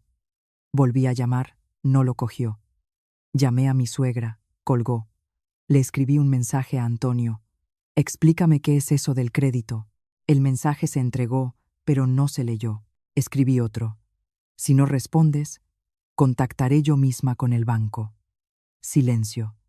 Ese silencio era más aterrador que un grito, porque era el silencio de alguien que intenta ocultar lo que ya ha hecho. Durante el día 1 de enero, me obligué a comer con mis padres. Intenté sonreír para que no se preocuparan, pero por dentro estaba tensa como una cuerda. Estaba sentada a la mesa y escuchaba mi teléfono, como si en cualquier momento pudiera explotar con una nueva y aún más terrible notificación. Al atardecer, recibí un mensaje en el grupo de WhatsApp de los vecinos de nuestro edificio. Una vecina escribió: ¿Alguien sabe por qué hay tanto ruido en el piso de los N? Unos hombres raros han venido hoy, mirando cosas. Decían que eran de una empresa de tasación.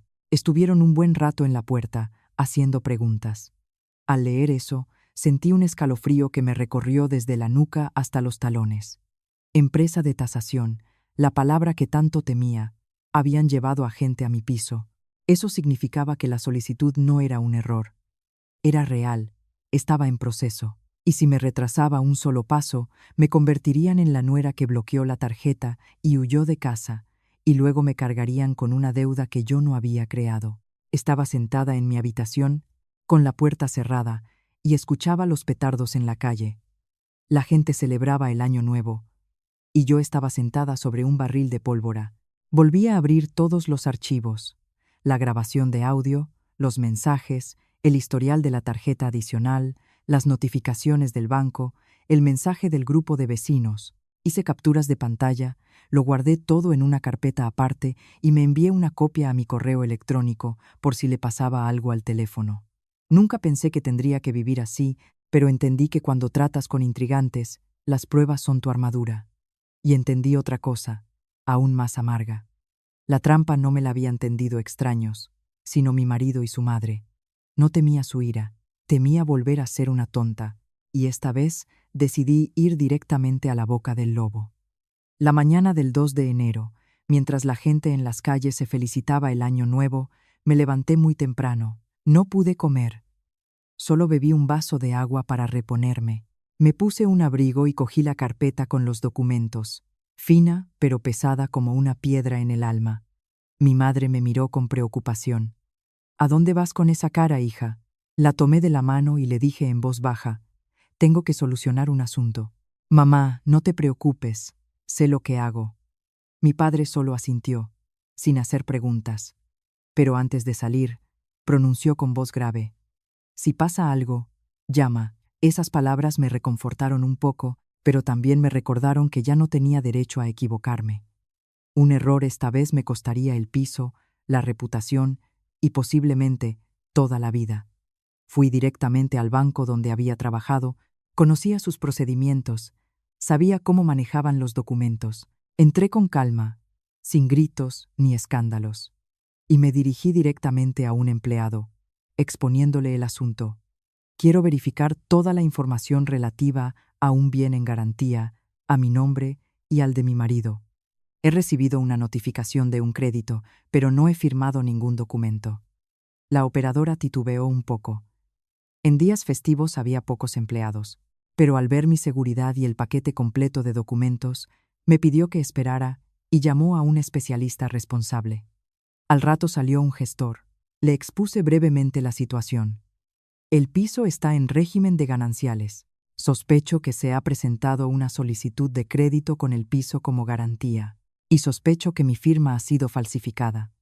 No prometió nada, solo respondió profesionalmente: facilíteme el número de solicitud o la notificación que recibió, por favor. Le mostré el código de la solicitud en la pantalla del teléfono.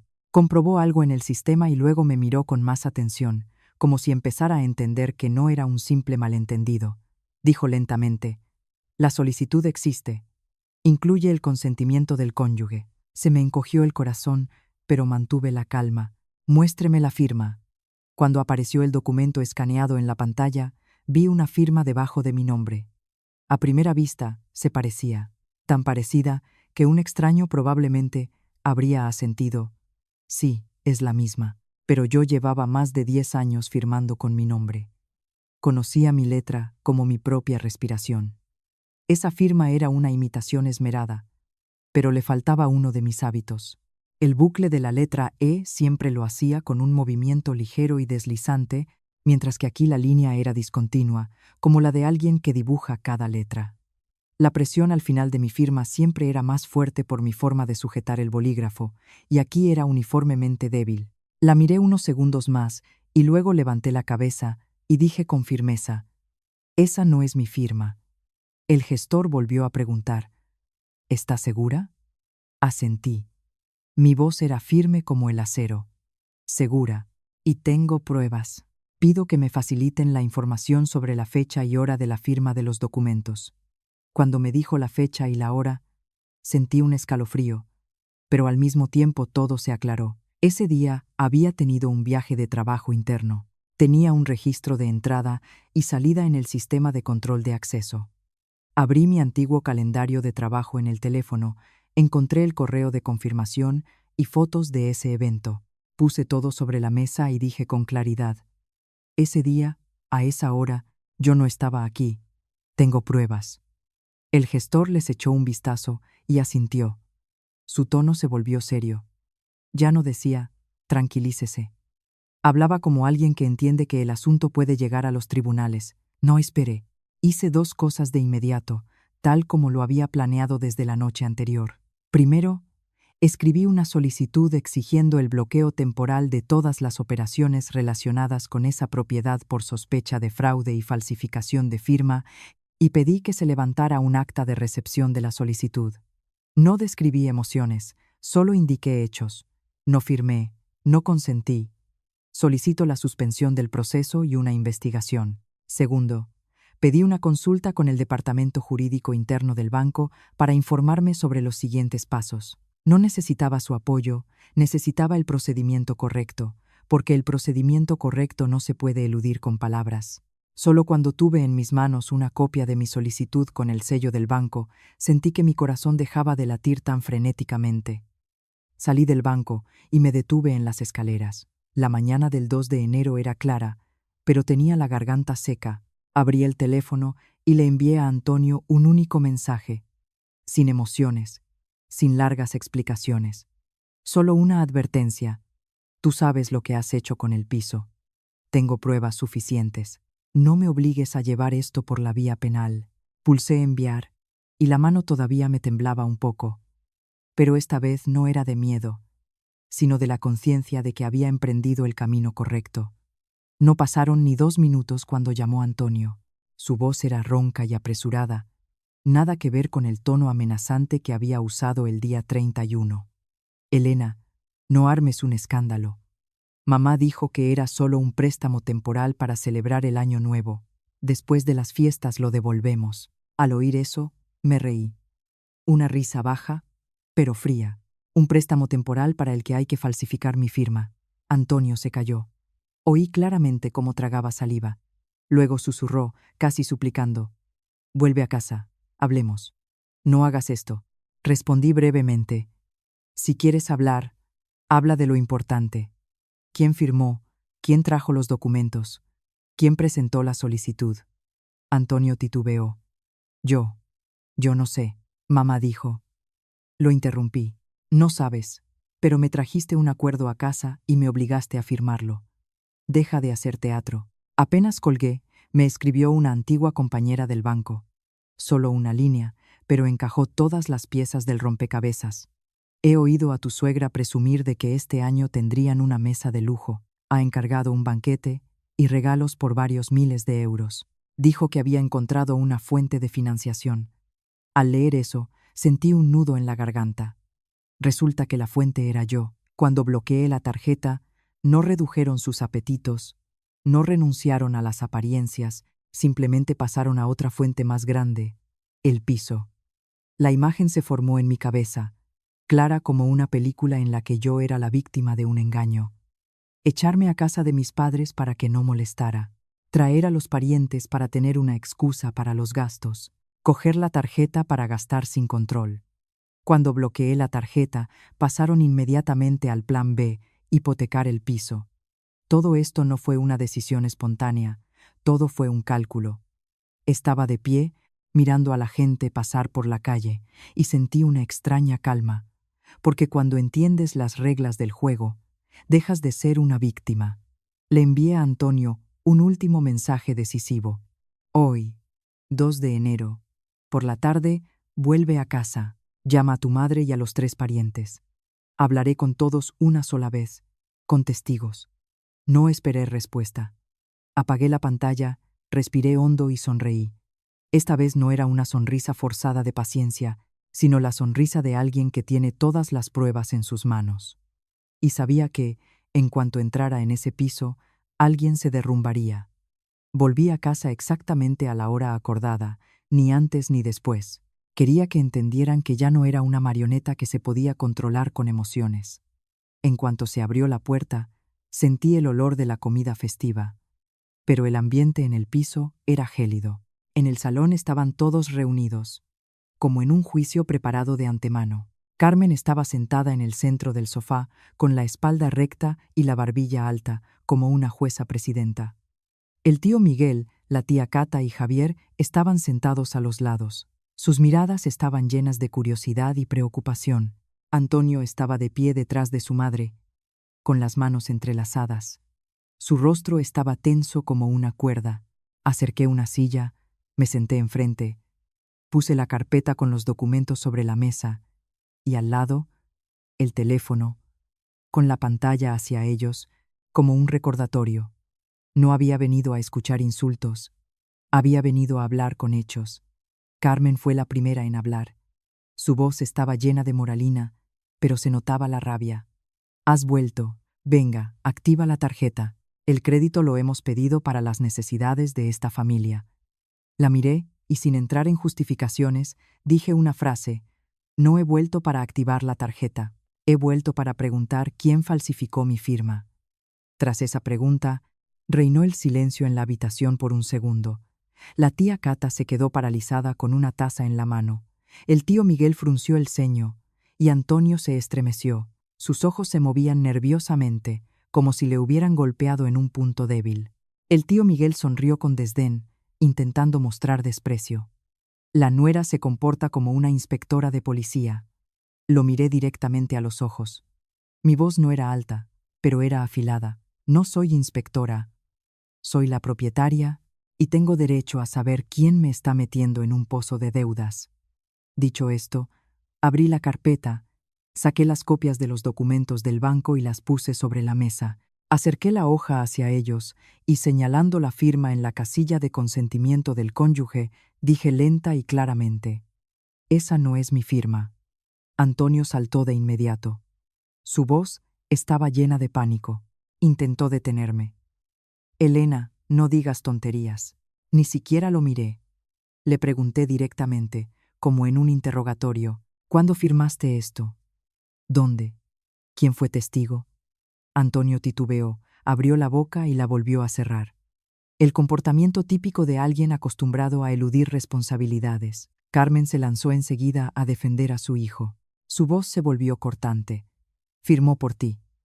Marido y mujer pueden firmar el uno por el otro. ¿Qué tiene de malo?». La miré sin sonreír, sin ironía, y pronuncié una frase que no les dejaba escapatoria. Se puede firmar el uno por el otro con un poder notarial. Esto es falsificación de documentos. La tía Cata empezó a palidecer. Se volvió hacia el tío Miguel, como preguntando si era verdad. Javier se enderezó. En su mirada ya no había arrogancia. Carmen, al ver que la situación cambiaba, golpeó la mesa con la palma de la mano. «Estás montando un escándalo. Haré que no tengas a dónde volver». Su voz se volvió estridente. Intentaba ahogar la verdad con gritos, pero ya no me asustaban. Dije con frialdad y lentamente, para que cada palabra les llegara: «Mi casa son mis padres, y en esta casa decidiré yo quién vive». Carmen abrió los ojos como platos. «¿Te atreves?». Asentí. «Me atrevo, porque si esto se convierte en una deuda, la que pagará seré yo». Antonio dio un paso al frente, intentando calmarme. «Elena, tranquilízate. Arreglémoslo por las buenas». Lo interrumpí de inmediato. «No tienes derecho a decirme que me tranquilice cuando has permitido que usen mi nombre». Y entonces asesté el golpe de gracia, el que les impidió seguir sentados tranquilamente. Puse sobre la mesa el acta de recepción de mi solicitud en el banco y señalando el sello, dije: «He presentado una solicitud para suspender todas las operaciones con la propiedad. Hoy llamarán del banco para verificar». Antonio palideció como si le hubieran sacado toda la sangre. Los tres parientes empezaron a mirarse entre sí con un miedo genuino. Entendieron que si se trataba de falsificación de documentos, ya no era una pelea familiar, Era un asunto penal. Carmen todavía intentaba mantenerse firme, pero su voz tembló. ¿Qué bloqueo es ese? El dinero lo hemos cogido para la familia, y tú aquí destrozando la casa. La miré y le hice una pregunta, que desveló toda la verdad. Mamá me echó porque el piso estaba lleno, pero para 3 parientes sí que había sitio. Entonces, ¿a qué? ¿A quién echó? ¿A la nuera o al monedero? Esa frase les arrancó todas las máscaras. La tía Cata bajó la vista. El tío Miguel se frotó las manos, sin atreverse a mirarme. Javier tragó saliva. Su mirada se desvió hacia la puerta, como si buscara una vía de escape.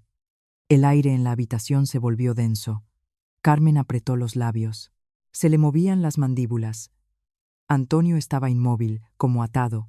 Su mirada estaba llena de súplica y miedo. No dije ni una palabra más, simplemente me quedé sentada, esperando, y en ese momento mi teléfono vibró. En la pantalla apareció un número desconocido. Lo miré un segundo. Pulsé responder y activé el altavoz.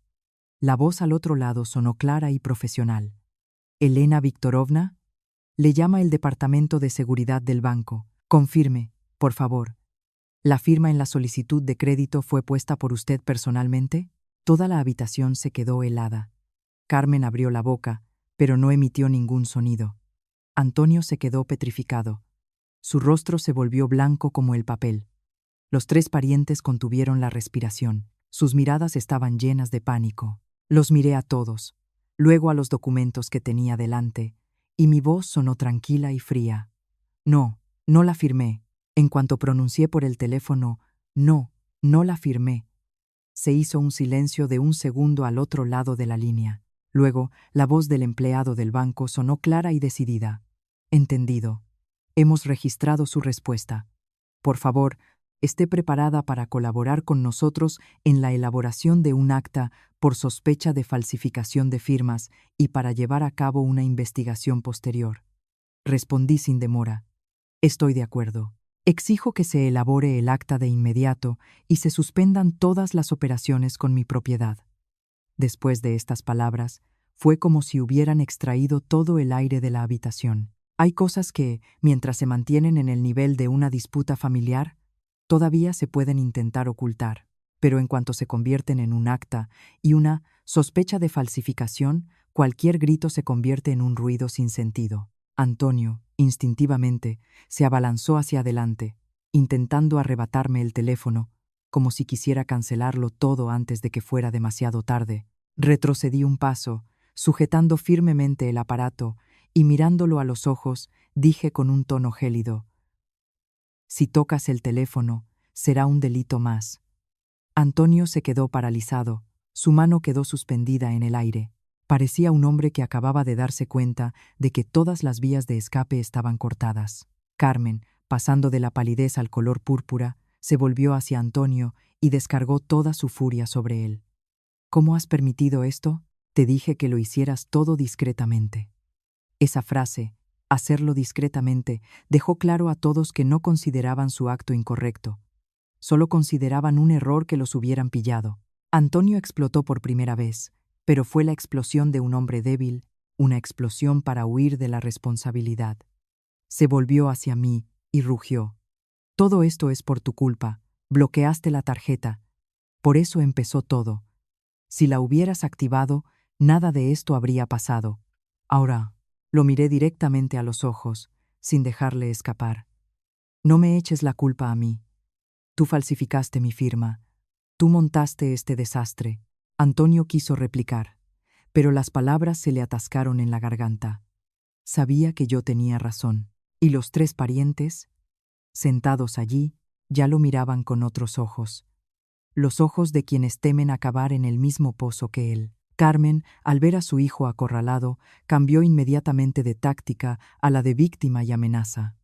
«Haces esto para destruir a la familia. ¿Quieres mi muerte? ¿Montar esto en Año Nuevo? ¿Acaso eres humana?». No cedí a sus emociones.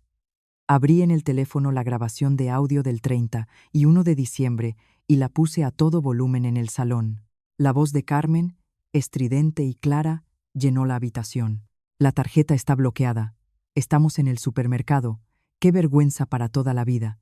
¿Con qué damos de comer a los invitados? Todos se quedaron helados. La tía Cata bajó la cabeza. El tío Miguel tragó saliva. Javier apartó la vista, como si no se atreviera a mirar la verdad a la cara.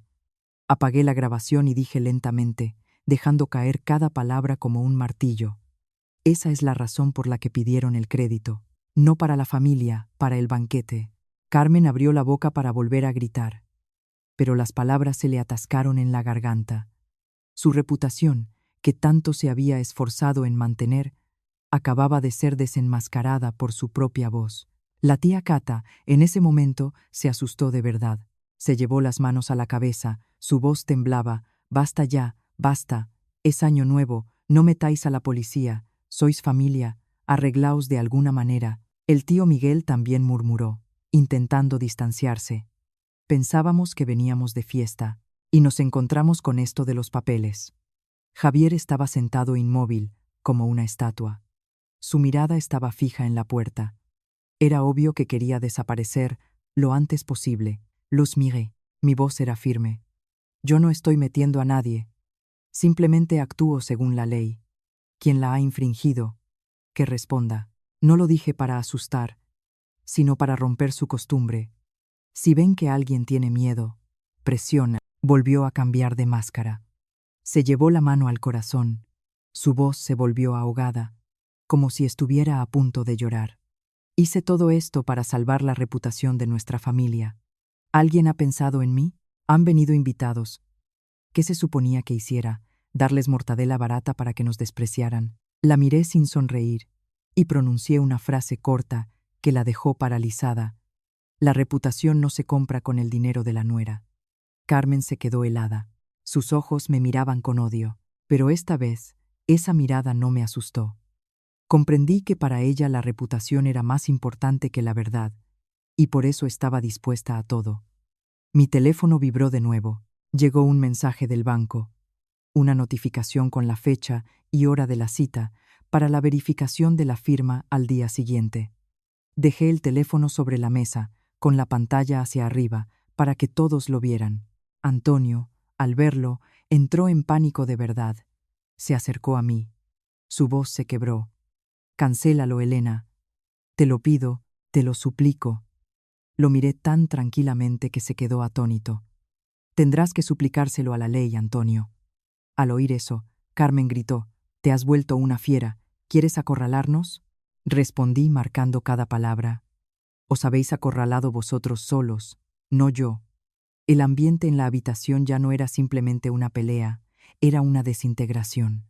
Los tres parientes empezaron a retroceder con sus miradas, sus posturas, evitando mirar en nuestra dirección.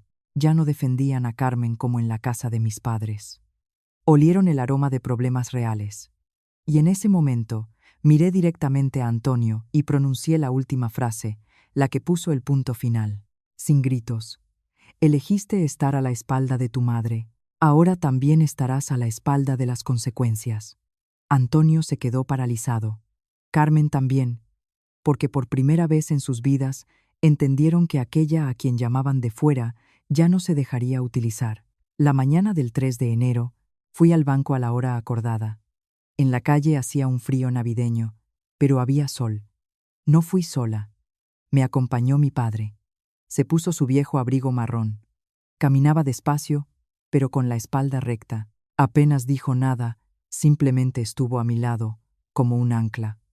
Lo miraba y sentía una mezcla de calidez y amargura. Calidez, porque por fin tenía a alguien que me apoyaba. Amargura, porque si no hubiera intentado durante tanto tiempo arreglármela sola, esto podría no haber sucedido.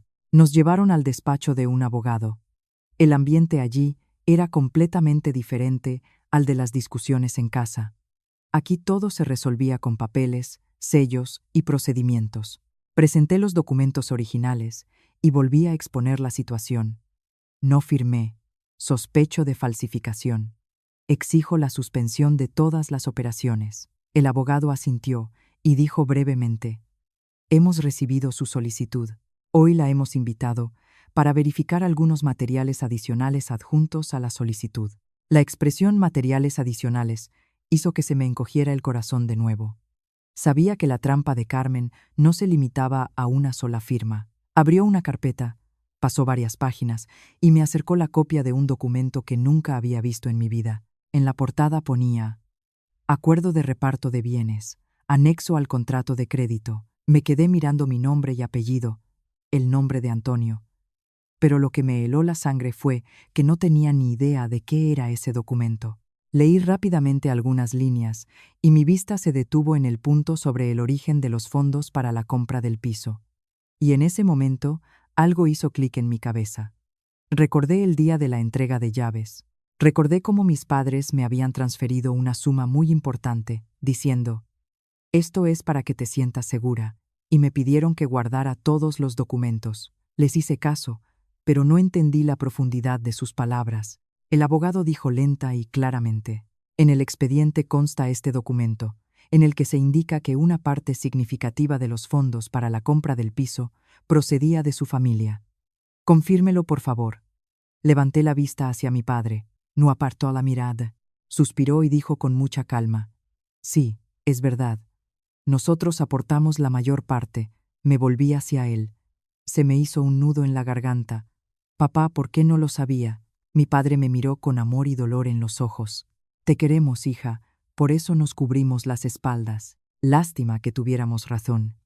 Esas palabras fueron como una bofetada suave pero aleccionadora. Me quedé muda unos segundos, no por la cantidad de dinero, sino por darme cuenta de que mis padres habían visto lo que yo me había empeñado en ignorar. La naturaleza humana a veces es mucho más cruel de lo que pensamos. El abogado señaló el punto más importante del documento. Allí se establecía claramente que los fondos aportados por mis padres eran una ayuda finalista con condiciones especiales. Y en caso de fraude, falsificación de documentos o coacción financiera por parte de la familia del marido, esa parte podría considerarse un activo independiente para proteger los derechos del inversor. Leía aquello y se me helaron las manos. No era abogada para entender todos los detalles, pero entendí lo principal.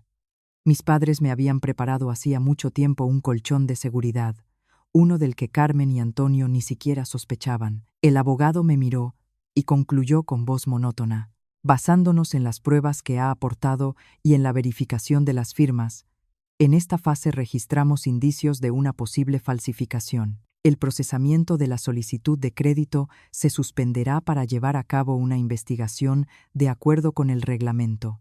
Al oír la palabra suspendido, pude respirar. Al menos no habían llegado a hipotecar el piso, pero sabía que suspendido no era cerrado. Era solo un respiro temporal, y ahora tenía que traer aquí a los culpables de todo esto para que escucharan la verdad en un entorno donde no se pudiera ahogar con gritos. Abrí el teléfono y le envié a Antonio un mensaje corto y frío: «Trae a tu madre aquí. Hay algo que necesita oír».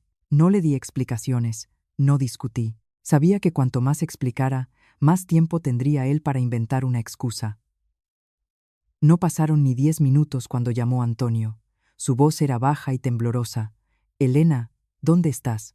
Respondí brevemente: «En el banco, con los abogados». «Trae a tu madre». Antonio se calló. Le oía respirar con dificultad. Luego susurró: «No hace falta». Sonreí para mis adentros. ¿Qué significa no hace falta? Falsificar una firma sí que hacía falta, pero salvarse a uno mismo no. Al rato apareció Carmen. Con su misma andadura arrogante, declaró desde la puerta: «Soy su madre. En esta casa decido yo».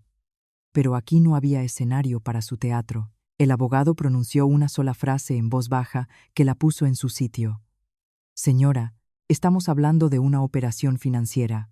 Una madre no tiene derecho a firmar». Carmen se quedó helada, su rostro se encendió. Antonio estaba detrás de ella, sin atreverse a mirarme. No me anduve con rodeos. Saqué ese mismo documento y lo puse justo delante de ella. «Lea, mamá».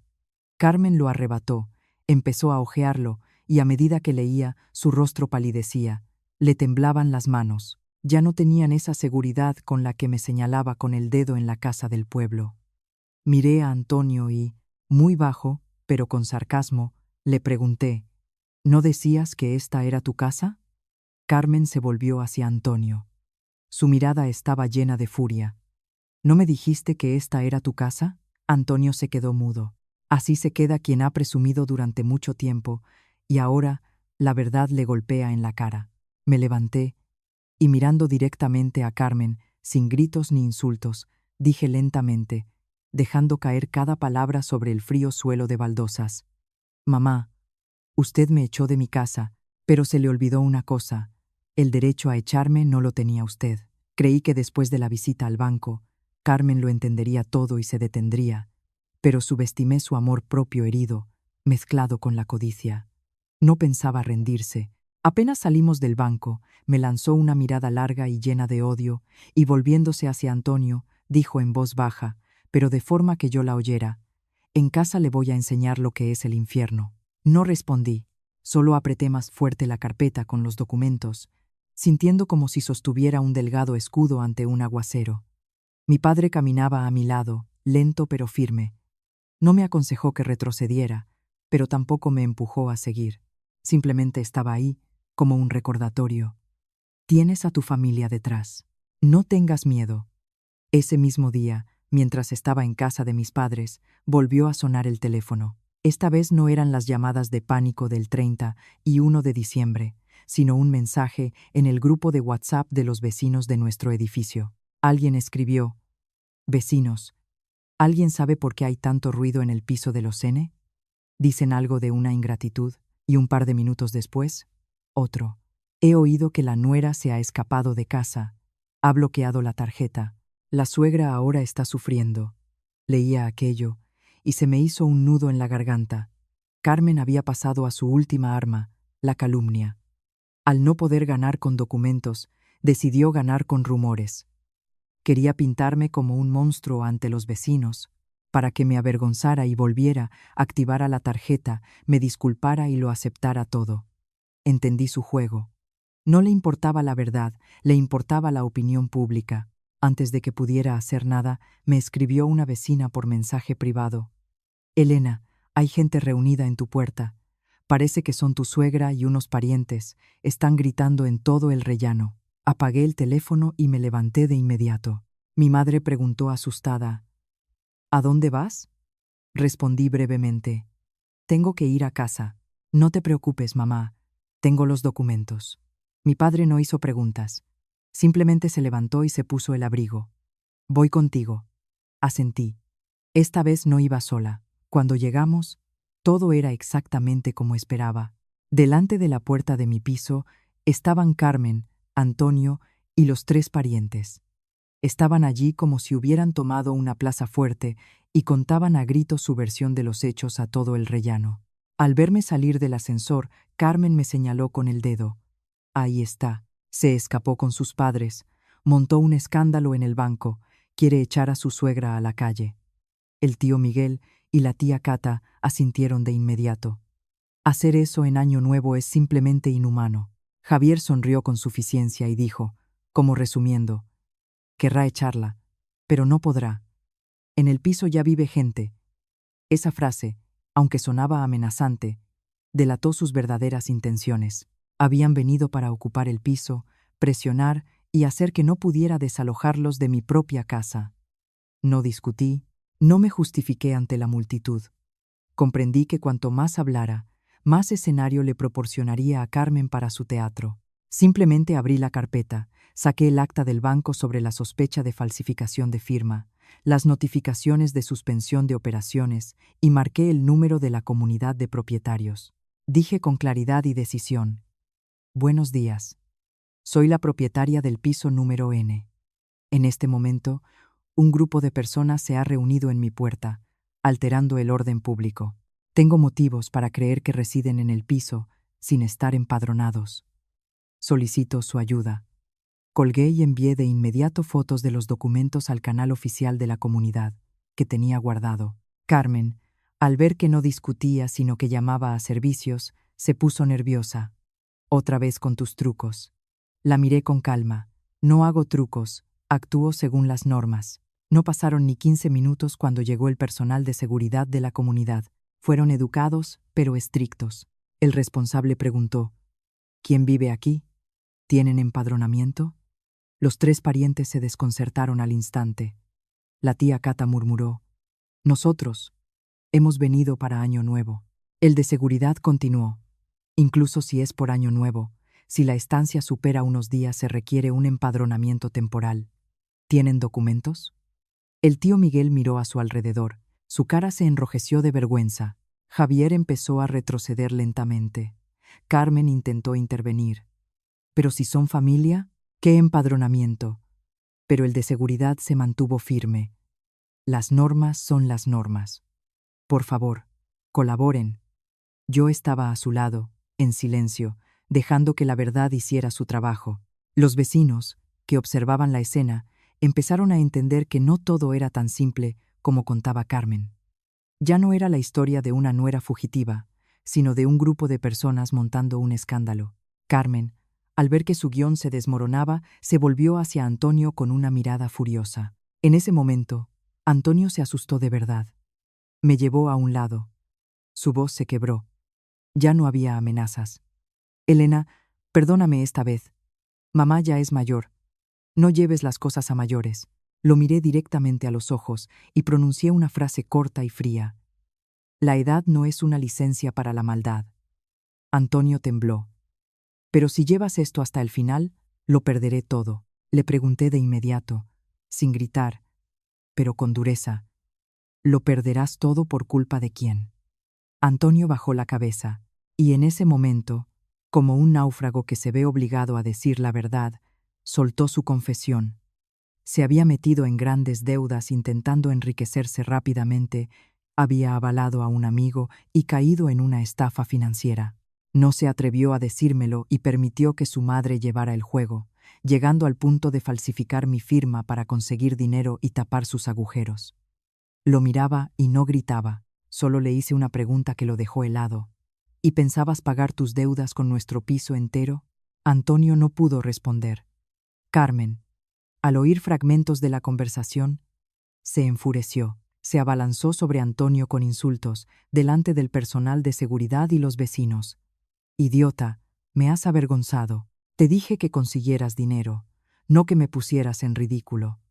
En ese momento, empezaron a devorarse mutuamente. Esa misma familia, que tanto presumía de su decencia, mostró su verdadera cara: codicia, miedo a perder la reputación y la disposición a culpar a cualquiera. No alargué la situación, saqué un acuerdo preparado de antemano, en el que exigía que Antonio firmara un reconocimiento de uso no autorizado de documentos y aceptara abandonar el piso para que yo pudiera ocuparme tranquilamente del reparto de bienes. Dije con claridad, sin emoción: «Firma, para que todo vuelva a su sitio. Cuanto más tardes, peor será». Antonio me miró con los ojos enrojecidos y con mano temblorosa cogió el bolígrafo. Carmen se abalanzó sobre él, intentando arrebatarle el papel, gritando: «No firmes, no lo permitiré». Pero el personal de seguridad ya estaba a su lado, y mi padre dio un paso al frente. Su voz baja pero firme la detuvo: «No haga tonterías». Carmen se quedó paralizada, dándose cuenta de que esta vez nadie cedería. Los tres parientes entendieron que ya no tenían nada que hacer allí. Cogieron sus bolsos y maletas en silencio, evitando la atención de todos.